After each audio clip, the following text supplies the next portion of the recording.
हाल ही में supreme court में न्याय की देवी के स्वरूप को बदला गया था, जिस पर अब खासा विवाद पैदा हो गया है। सुप्रीम कोर्ट बार एसोसिएशन ने इस मामले में नाराजगी जताई है और कहा कि न्याय की देवी के पुराने स्वरूप को बदलने से पहले उनसे कोई सलाह मशवरा नहीं किया गया। सुप्रीम कोर्ट बार एसोसिएशन ने इस बाबत एक प्रस्ताव भी पारित किया, जिसमें एसीबीए ने कहा कि किस परिभाषा के आधार पर ये परिवर्तन किया गया है, इस बारे में उन्हें कोई जानकारी नहीं है। सुप्रीम कोर्ट बार एसोसिएशन ने कहा कि हाल ही में सुप्रीम कोर्ट द्वारा एक तरफा रूप से कुछ आमूल-चूल परिवर्तन किए गए हैं।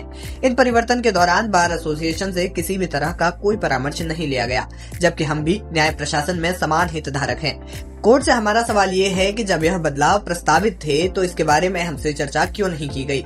इसके अलावा पारित प्रस्ताव में दावा किया गया है कि एसोसिएशन की तरफ से अपने सदस्यों की जरूरतों के हिसाब से एक कैफे सह लाउंज का अनुरोध किया गया था, क्योंकि वर्तमान कैफेटेरिया उनकी जरूरतों को पूरा करने के लिए अपर्याप्त है। बार एसोसिएशन की तरफ से कहा गया कि हम इस बात को लेकर चिंतित हैं कि न्यायाधीशों की लाइब्रेरी में बनने वाले संग्रहालय को लेकर हमारी आपत्ति के बावजूद भी उस पर काम शुरू हो गया है, जबकि हमारे कैफेटेरिया को लेकर कोई सुनवाई नहीं हुई। आपको बता दें कि कुछ ही समय पहले सुप्रीम कोर्ट में लेडी ऑफ जस्टिस के पुराने स्वरूप को एक तरह से नया रूप दिया गया। पहले न्याय की देवी के हाथ में तराजू होता था, जो संतुलन और निष्पक्षता का प्रतीक था। दूसरे हाथ में तलवार थी, जो शक्ति को दर्शाती थी।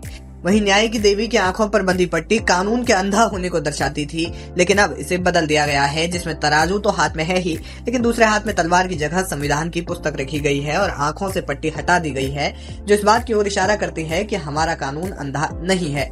ये मूर्ति सुप्रीम कोर्ट के न्यायाधीशों के पुस्तकालय में लगाई गई है। न्याय की देवी के स्वरूप को बदलने के पीछे की वजह ये मानी जा रही है कि पुरानी स्टैच्यू ब्रिटिश विरासत को दर्शाती थी।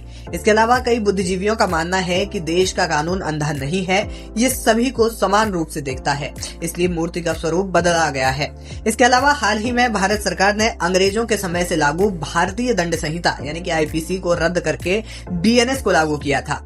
इसके बाद न्याय की देवी की मूर्ति को बदलने के पीछे इसे दूसरी वजह माना गया।